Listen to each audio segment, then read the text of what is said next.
In any case, when I was 28, to make a long story short, some friends of mine gave me a copy of the Quran. And one night I was sitting in Diamond Heights, my apartment in Diamond Heights in San Francisco. I was working that time at the University of San Francisco. I was 27, 28 at that time, I can't remember.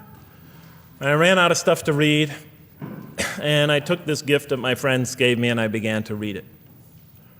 And I came to the first verse. Well, I opened the Quran, read the first page, then the second, and then very quickly, in the second surah, about 37 verses into the Quran, I came upon the story of mankind. And I have to admit, I read through it very quickly. It was about 9, 10 verses long, story of the first man and woman. And I recognized some of the details. It was similar to what I had learned when I was a child, but I noticed that there was something wrong.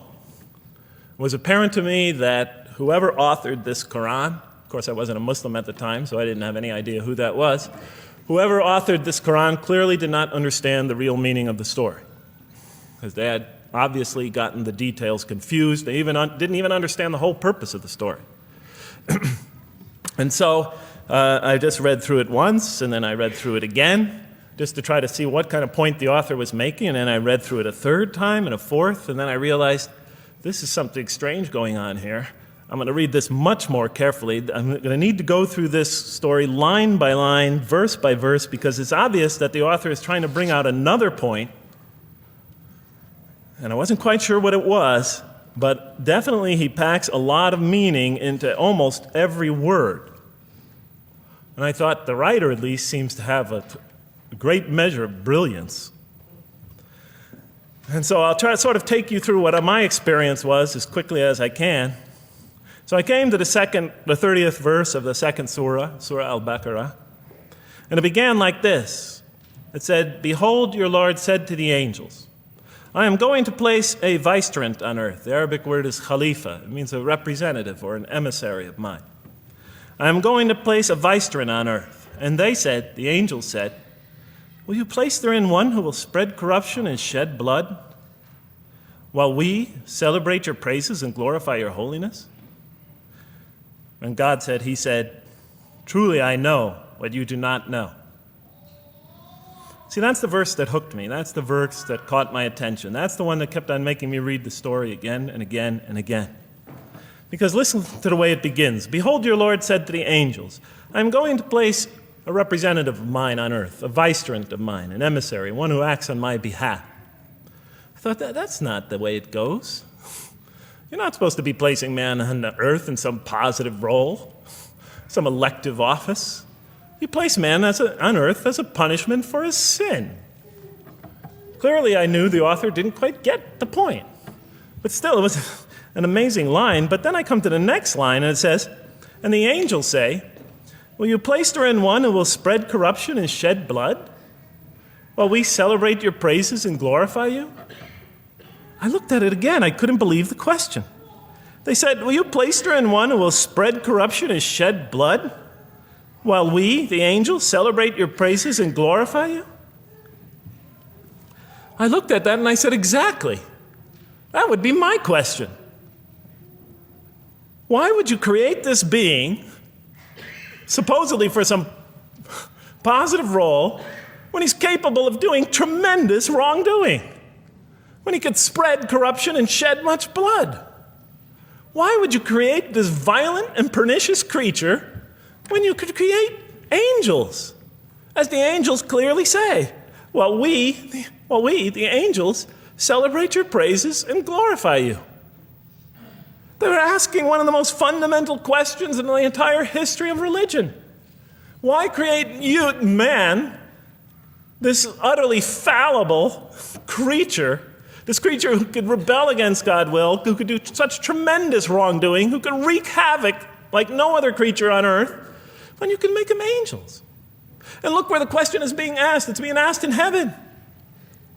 It's almost like saying, look, why don't you just make him angels and be up here in heaven with us, Why don't you just make him angels, pop him into heaven, he's fine. Why would you put him on earth where he could feel distant from you, where he can work out his worst criminal tendencies, act them out, feeling somehow independent and apart from you and free to do whatever he wants? when you could just make them angels and put them in heaven and make them perfectly submissive to your will? I looked at that question and said, that's my question. I'm not even a single verse into the story of mankind, and there before me I see my question. That whole question, everything that I ever thought, everything that I ever experienced, everything that I ever knew was in that question. It was as if the author took my life and wanted to pick out exactly the right question to humiliate me, to provoke me, to anger me.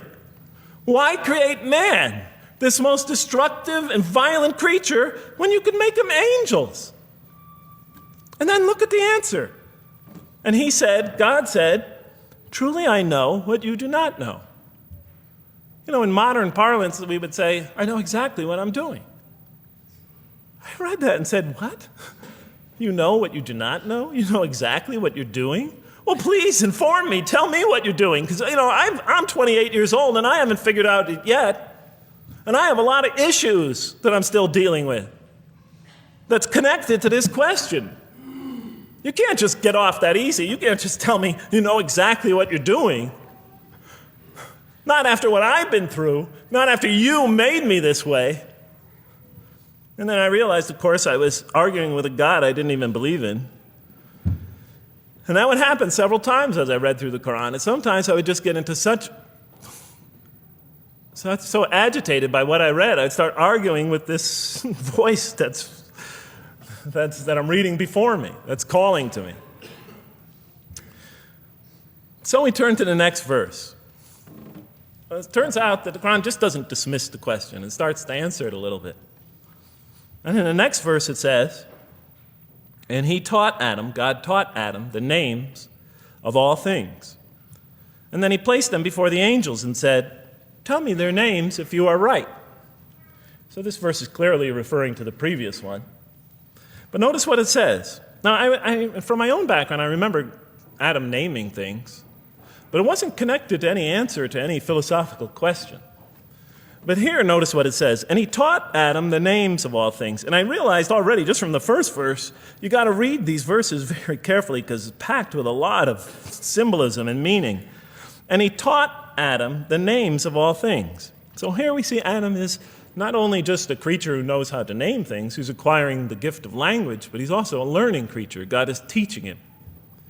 Now right here, right in this verse, and it'll come even clearer in the subsequent verses, that the very first thing that the Quran is going to emphasize here is man's intellect.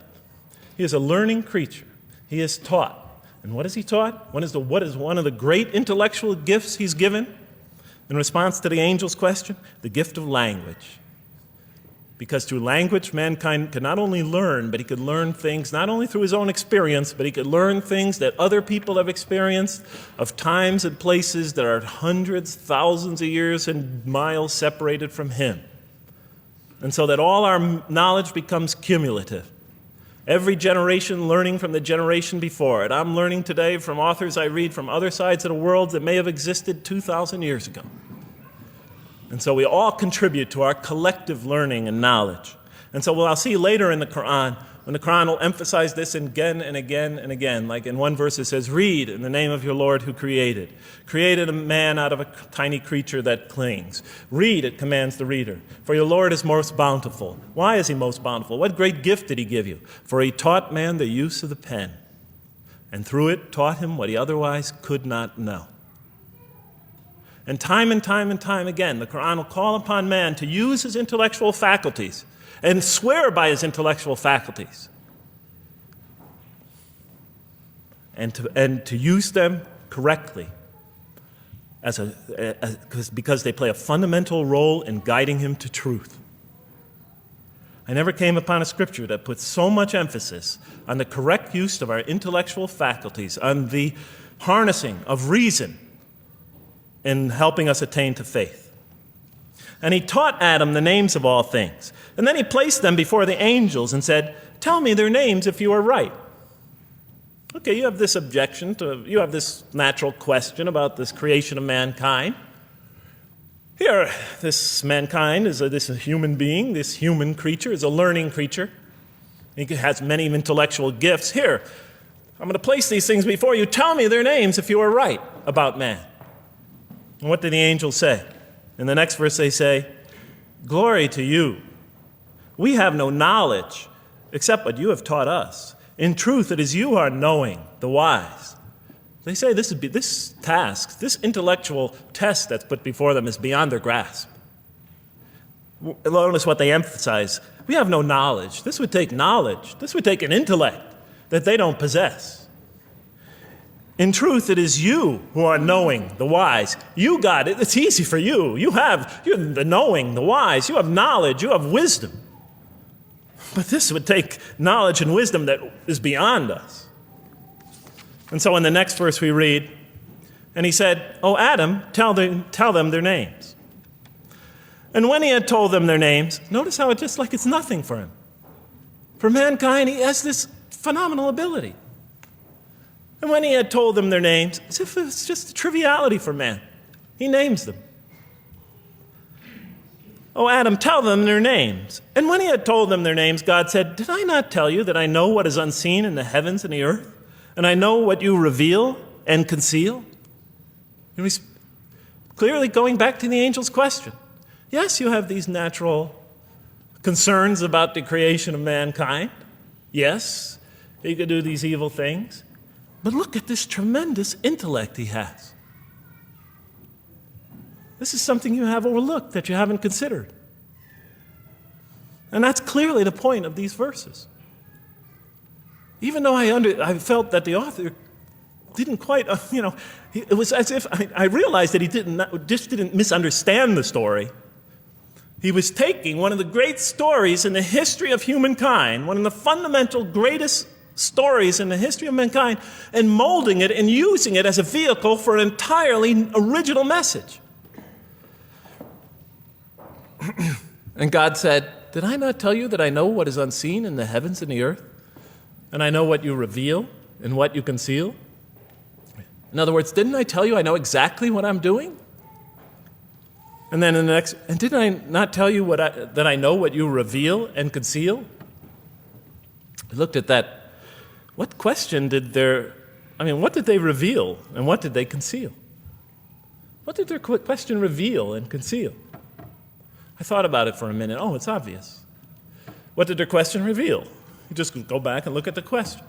It revealed the sinful and sinister propensities of man. I mean, it's obvious, right? Why are you all looking at me like that? You're starting to scare me. You're all looking very serious. Am I losing you? Wow. Okay. So, they revealed the sinister and evil propensities of man. But what did their question conceal? And all you have to do is think about it for a minute. Human beings, yes, they could do evil. Yes, they could do wrong. Yes, they could create misery. But they could also do exactly the opposite.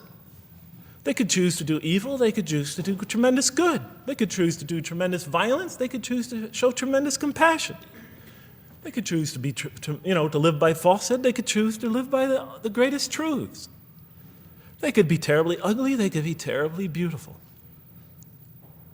And up until that point in my life, I, like the angels, that only saw one side of the coin. For the first time when I read that verse, believe it or not, it was an eye-opener for me. I had always been obsessed with the evil potentials of human beings. When I read that verse, I realized that, and I had a great example right in front of me with my own mom, I realized that I had been blinded by only one side of human nature. So we go on to the next verse. "And behold, we said to the angels, bow down to Adam, and they bowed down. But not so Iblis." Iblis is like the father of Satan, satanic beings, forces, creatures, existences. "He refused and was arrogant. He was of those who reject faith." An interesting statement. "And behold, we said to the angels, bow down to Adam, and they bowed down." Bowing down could symbolize two things. Bowing down could symbolize the superiority or potential superiority of one being over another, and so they bowed down to them. Bowing down could also mean that they serve that creature in some respect. Of course, the Quran says that all beings serve God, all created beings serve God. But this verse seems to be indicating, and the rest of the Quran will make it clear, that these angelic beings, these angelic entities, will serve the development of mankind. We'll even see later that the satanic beings serve the development of mankind. Both forces, angelic and satanic, will serve the development of mankind. Because one will present man with a choice to do the most altruistic things. The other will simultaneously try to influence man in the opposite direction. And so human beings will be moral creatures, and they'll have to make moral decisions. And it's in those moral decisions that they will grow spiritually and morally as human beings. And they'll take that into the next life. And the angelic and the satanic forces will be catalysts for those moral choices that they make. They will heighten the human being's awareness of the rightfulness and the wrongfulness of the choice he's about to make. And the self, the soul, the nafs, as they say in Arabic, will have to make the ultimate choice between good and evil. And that choice, that test will come again and again and again as human beings either grow or decline. And those tests will come again and again and again to try to help him towards his spiritual evolution, to bring him back, but that choice is ultimately ours. But I'm getting ahead of myself. And so we said to the angels, bow down to Adam, and they bowed down. But not so Iblis. Iblis is Satan, this rebellious force, this evil prompter, the one who whispers into the human heart. He comes into being. And with the introduction of Satan, we have the introduction of evil, that evil influences on human beings. And notice why Iblis does not bow down. He refuses because he was arrogant. You know, we often hear what's the root of all evil? In the West, it's always money, greed, etc. Here the Quran seems to be saying that the root of all evil is not always material wants. It's not always money, it's not always greed. At the heart of evil is arrogance, putting yourself above all others, of assigning to yourself special priority and neglecting the rights of others, of pride and arrogance and envy, the source of evil. He was of those who reject faith. I looked at that verse and I said, okay, I get why you would create angels to sort of influence man in a positive direction. But why in this story now are you introducing Satan? What sort of role was Satan play? And then, of course, you just think about it for a minute and you say, yes. The story is telling us that on one hand, we have these magnanimous urgings come from one direction. On the other hand, we have these satanic urgings coming from another direction. In other words, the Quran is telling us that man is not only a learning creature, but he's a moral creature. He has understanding of right and wrong. And God infuses those, allows those influences to come to him. Man is not only an intelligent being, but a moral being. And we said in the next verse, O Adam, dwell you and your spouse in the garden, and eat freely thereof what you wish, and eat freely thereof what you wish. But come not near this tree, for then you will be among the wrongdoers. I looked at this verse and I was, starting to wonder if the author was drifting back to the old story again. I was confused. And we said, O Adam, dwell you and your spouse in the garden, and eat freely thereof what you wish, but come not near this tree, for you will be among the wrongdoers. I thought it was drifting back to the old story. Man sins, man's punished for his sins with earthly life. Maybe the author is drifting, he had a good idea, and now he's drifting back to the sort of traditional story. Maybe he couldn't make his mind up what story he wanted. Except for a couple things about this verse, and this happened with almost every verse as I read through it, is that the whole tenor of the passage is sort of not what you would expect. I noticed that the Quran in this story has a tremendous penchant for understating things. Because it says, and said to Adam, dwell you and your spouse in the garden, and eat freely thereof what you wish, to Adam and his spouse. But come not near this tree, for you will be among the wrongdoers. There's no sense of God being threatened by the possibility of man eating from the tree. In this story, we don't see in this verse, we don't see that God is nervous at the prospect, that he's threatened by the prospect, that he's anxious about it. The tree that he picks, it seems like he's just picking out any tree. Nothing special about the tree. go not near this tree, for you will be among the wrongdoers. Satan will later come to him and tell him it's the tree of eternal life, of a kingdom that never decays. Turns out to be a complete faucet in his part. Nothing special about the tree. It's just a tree. God's not nervous at the prospect at all. You know, in the tradition that I came from, God is threatened by the prospect. He has to put an angel with a fiery sword by to protect the tree so that mankind never goes next to it again. I'm not putting it down. I'm just pointing out the difference of the story. They're both beautifully told. But he has to guard the tree. Why? Because if they eat from it, they'll become gods like us. This man, he already has a rebellious nature. Can you imagine if he eats from this tree? No, can't let him get near that tree. But here, just, calmly says, but if you do, you will be among the wrongdoers. God is not worried about himself. He's just warning man, making it clear that if you do this, you've committed a wrongful deed. Again, the whole tenor of all these verses that you read through it is God knows exactly what he's doing. Okay, next verse. But Satan caused them to slip and expelled them from the state in which they were. And we said, go you all down, some of you being the enemies of others, and on earth will be your dwelling place and provision for a time. What? I said? I was expecting now the rage, the anger, the violence, the jealousy. That's what I was expecting. Okay, they eat from the tree. Where's the rage, the violence? I'm going to punish you now. You're going to sweat on earth. And you're going to suffer, and you're going to stub your toe, and you're going to work, and you're going to labor. And you're going to die there for what you did. And where is the woman? All right? And the woman, right? She's the one who's going to suffer the most, right? She'll have to suffer labor pains and monthly cycles, right? And bleeding and crying out when her children come into the world. And she'll scream out. And worst of all, the greatest humiliation, the man will rule over her.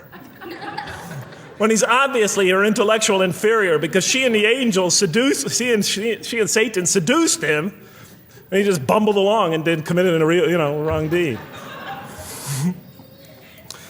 Well, I don't mean to make light of it. But the story is obviously different, though. No threat here. As a matter of fact, look at the way it says, O Adam, dwell you and your spouse in the garden, and eat freely thereof what you wish. But come not near this tree, for you will be among the wrongdoers. Then they make the mistake. But Satan caused them to slip and expelled them from the state in which they were. And we said, go all you down, some of you being enemies of others, will be adversaries of others. Some of you will be adversaries of each other. And on earth will be your dwelling place and provision for a time. This is not a deity losing it. If you look at it, on earth will be your dwelling place and provision for a time.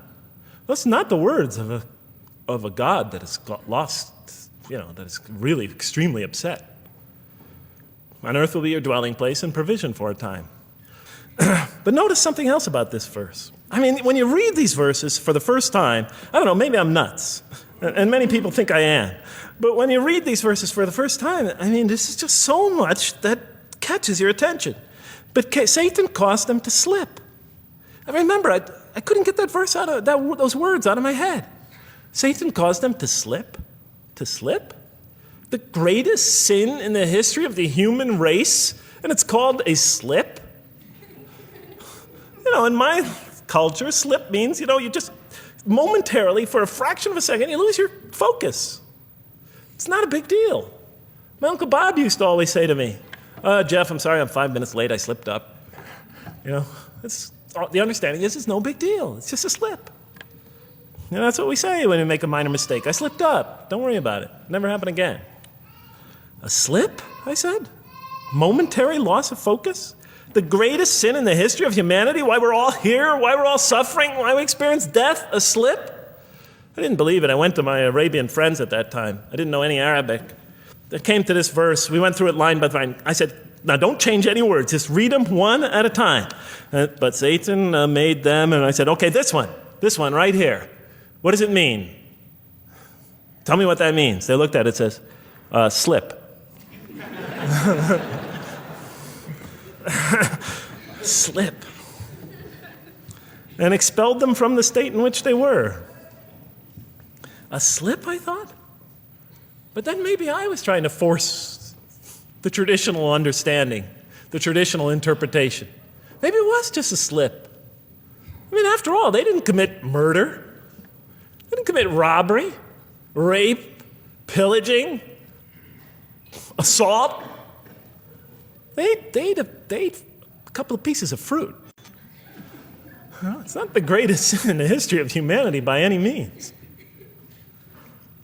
And then the next verse says, and then they were expelled from the state in which they were. Well, what state were they? Let's see now. Let's go back from where we started. First, mankind is being taught. We see he's an intellectual being. Then we show he's a moral being. Moral being means he's a being that's going to have to make choices. And then God gives him this choice. It's not a huge deal. It's not the gravest sin in the history of humanity by any means. It's minor by any standards. They make it, though. We see that God originally intended to put man on earth as his vicegerent. We see a period of preparation where he's being prepared intellectually, where he's growing intellectually, where he's growing as a moral creature. When does God finally put him on earth? What signals that he's ready to begin? He makes his first independent choice. It's not the worst deed in the history of humanity.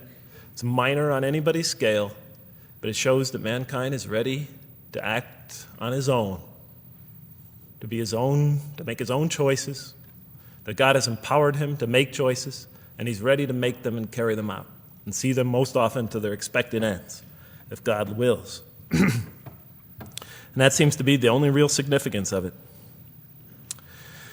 But I thought, maybe I'm getting this wrong. Maybe God just blows off into an angry rampage the next verse. So I look at the next one and it says, and then Adam received words from his Lord. And God turned to him mercifully, for he's oft returning, ever merciful. Well, if I had any doubts up till now that God is not enraged by what this has happened, that God hasn't prepared mankind for this choice, for what was eventually going to happen, that all this was preparation for mankind to begin his earthly sojourn in this famous allegory. If I had any doubts before now, I had them, certainly didn't have them after reading this verse.